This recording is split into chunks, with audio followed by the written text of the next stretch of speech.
કાર્તિક વ્રતના પુણ્યદાનથી એક રાક્ષસીનો ઉદ્ધાર. રાજા પૃથુએ કહ્યું, હે મુનિ શ્રેષ્ઠ, કાર્તિકનું વ્રત કરનારા પુરુષને માટે જે મહાન ફળની પ્રાપ્તિ બતાવાય છે તેનું વર્ણન કરો. આ વ્રતનું અનુષ્ઠાન કોણે કર્યું હતું? નારદજી બોલ્યા, હે રાજન, પૂર્વકાળની વાત છે. સહ્ય પર્વત પર કરવીપુરમાં ધર્મદત્ત નામના એક ધર્મજ્ઞ બ્રાહ્મણ રહેતા હતા, જે ભગવાન વિષ્ણુનું વ્રત કરનારા તથા વિષ્ણુ પૂજનમાં સર્વદા તત્પર રહેતા હતા. તેઓ દ્વાદશાક્ષર મંત્રના જપ કર્યા કરતા હતા. અતિથિઓનો સત્કાર તેમને વિશેષ પ્રિય હતો. એક દિવસ કાર્તિક માસમાં શ્રી હરિની સમીપ જાગરણ કરવા માટે તેઓ ભગવાનના મંદિર તરફ ચાલ્યા. તે સમયે એક પ્રહર રાત્રિ બાકી હતી. ભગવાનના પૂજનની સામગ્રી સાથે લઈને જઈ રહેલા બ્રાહ્મણે જોયું કે એક રાક્ષસી આવી રહી છે. તેનો અવાજ બહુ બિહામણો હતો. વાંકી ચૂકી દાઢો, લાંબી જીભ, ઊંડી ઊંડી લાલ લાલ આંખો, નગ્ન શરીર, લાંબા લાંબા હોઠ અને ધરધર અવાજ, આ જ તેની આકૃતિ હતી. તેને જોઈને બ્રાહ્મણ દેવતા ધ્રુજી ઉઠ્યા. સંપૂર્ણ શરીર કાપવા લાગ્યું. તેમણે સહસ્ત્ર કરીને પૂજાની સામગ્રી અને જળનો તે રાક્ષસી પર પ્રહાર કર્યો. હરિનામનું સ્મરણ કરીને તુલસી દળ મિશ્રિત જળ તેના પર છાટ્યું. તેના કારણે તેનું સંપૂર્ણ પાતક નષ્ટ થઈ ગયું. હવે તેને પોતાના પૂર્વજન્મના કર્મોના પરિણામે પ્રાપ્ત થયેલી આ દુર્દશાનું સ્મરણ થઈ આવ્યું. તેણે બ્રાહ્મણને દંડવત પ્રણામ કર્યા અને આ પ્રમાણે કહ્યું, હે બ્રાહ્મણ, હું પૂર્વજન્મમાં કર્મોના દુષ્પરિણામે આ દશાને પ્રાપ્ત થઈ છું. હવે મારી ઉત્તમ ગતિ કઈ રીતે થશે? રાક્ષસીને પોતાની આગળ પ્રણામ કરતી તથા પૂર્વજન્મના કર્મનું વર્ણન કરતી જોઈને બ્રાહ્મણને ભારે આશ્ચર્ય થયું. તેઓ તેને આ પ્રમાણે બોલ્યા, કયા કર્મના કારણે તારી આ દશા થઈ છે? ક્યાંથી આવી છો? તારું નામ શું છે? તથા તારો આચાર વ્યવહાર કેવો છે?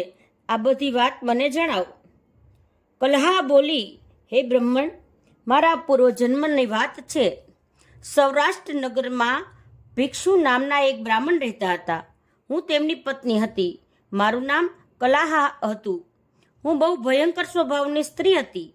મેં વચનથી પણ કદી મારા પતિનું હિત કર્યું નથી. તેમને કદી મધુર ભોજન પીરસ્યું નથી. હું સદા તેમની આજ્ઞાનું ઉલ્લંઘન કર્યા કરતી હતી. કલેશ મને વિશેષ પ્રિય હતો. તે બ્રાહ્મણ સદા મારાથી દુઃખી રહેતા હતા. છેવટે મારા પતિએ બીજી સ્ત્રી સાથે લગ્ન કરવાનો નિશ્ચય કર્યો. ત્યારે મેં વિષ ખાઈને મારા પ્રાણ ત્યાગી દીધા. પછી યમરાજના દૂત આવ્યા અને મને યમલોકમાં લઈ ગયા. યમરાજે મને જોઈને ચિત્રગુપ્તને પૂછ્યું, હે ચિત્રગુપ્ત, જુઓ તો ખરા, આણે કેવા કર્મ કર્યા છે? આને શુભ કર્મનું ફળ મળશે કે અશુભનું? ચિત્રગુપ્તે કહ્યું, હે ધર્મરાજ, આણે તો કોઈ પણ શુભ કર્મ કર્યું નથી. આ પોતે માલ મીઠાઈઓ ઝાપટતી હતી અને પોતાના સ્વામીને કંઈ જ આપતી ન હતી. તેથી બગલીની યોનિમાં જન્મ લઈને આ પોતાની વિષ્ટા ખાઈને જીવન ધારણ કરે. આણે સદા પોતાના સ્વામીનો દ્વેષ કર્યો છે તથા હંમેશા કલેશમાં જ આનું જીવન પસાર થયું છે. તેથી આ ડુકરીની યોનિમાં જન્મ લઈને વિષ્ટા ખાતી રહે. જે વાસણમાં ભોજન બનાવવામાં આવે છે તેમાં જ આ ખાતી હતી. તેથી તે દોષના પ્રભાવથી આ પોતાના જ સંતાનનું ભક્ષણ કરનારી બિલાડી થાય તથા પોતાના સ્વામીને નિમિત્ત બનાવીને એણે આત્મહત્યા કરી છે. તેથી આ અત્યંત નિંદનીય સ્ત્રી થોડા સમય સુધી પ્રેત શરીરમાં પણ રહે. દૂતોની સાથે આને મરુ પ્રદેશ મોકલી દેવી જોઈએ. ત્યાં ચિરકાળ સુધી પ્રેત યોનિમાં રહે. ત્યાર પછી આ પાપીણી 3 યોનિનું પણ કષ્ટ ભોગવશે. કલહા કહે છે, હે વિપ્રવર, હું તે જ પાપીણી કલહા છું.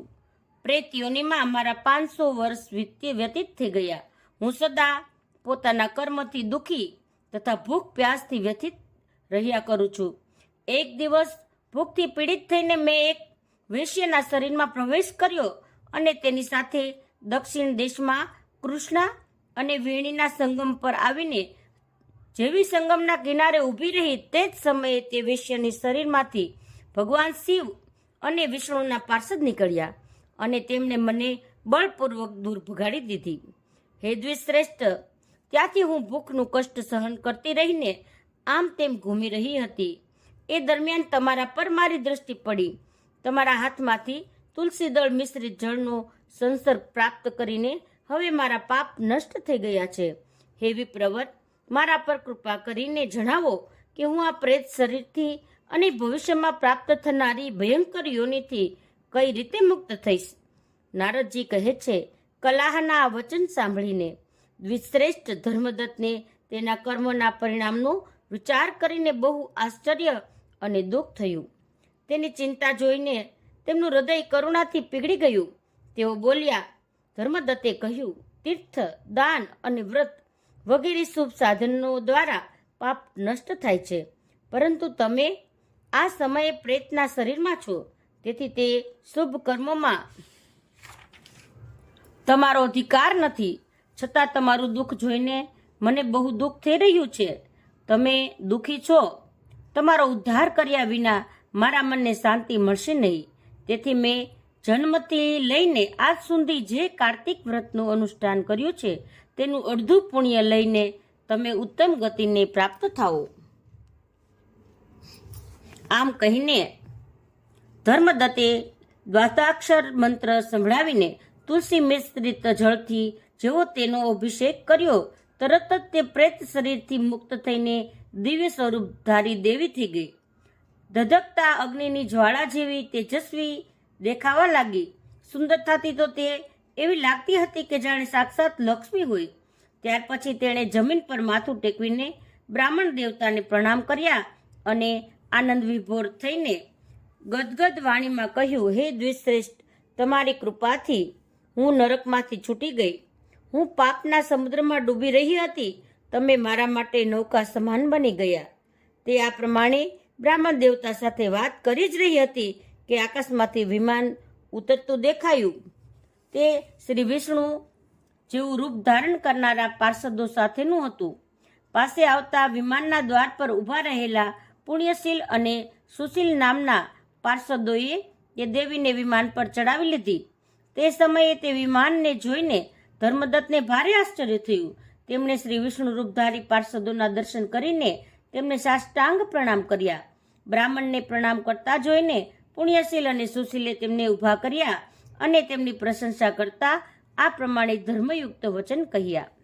બંને પાર્ષદ બોલ્યા, હે દ્વિજશ્રેષ્ઠ, તમને ધન્યવાદ છે, કેમ કે તમે સદા ભગવાન વિષ્ણુની આરાધનામાં સંલગ્ન રહો છો. દીનો પર દયા કરવાનો તમારો સ્વભાવ છે. તમે ધર્માત્મા અને શ્રી વિષ્ણુ વ્રતનું અનુષ્ઠાન કરનારા છો. તમે બાળપણથી આજ સુધી જે કલ્યાણપ્રદ કાર્તિકનું વ્રત કર્યું છે તેના અડધાનું દાન કરીને 2 ગણું પુણ્ય પ્રાપ્ત કર્યું છે. તમે મહાન દયાળુ છો. તમારા દ્વારા દાન કરાયેલા કાર્તિક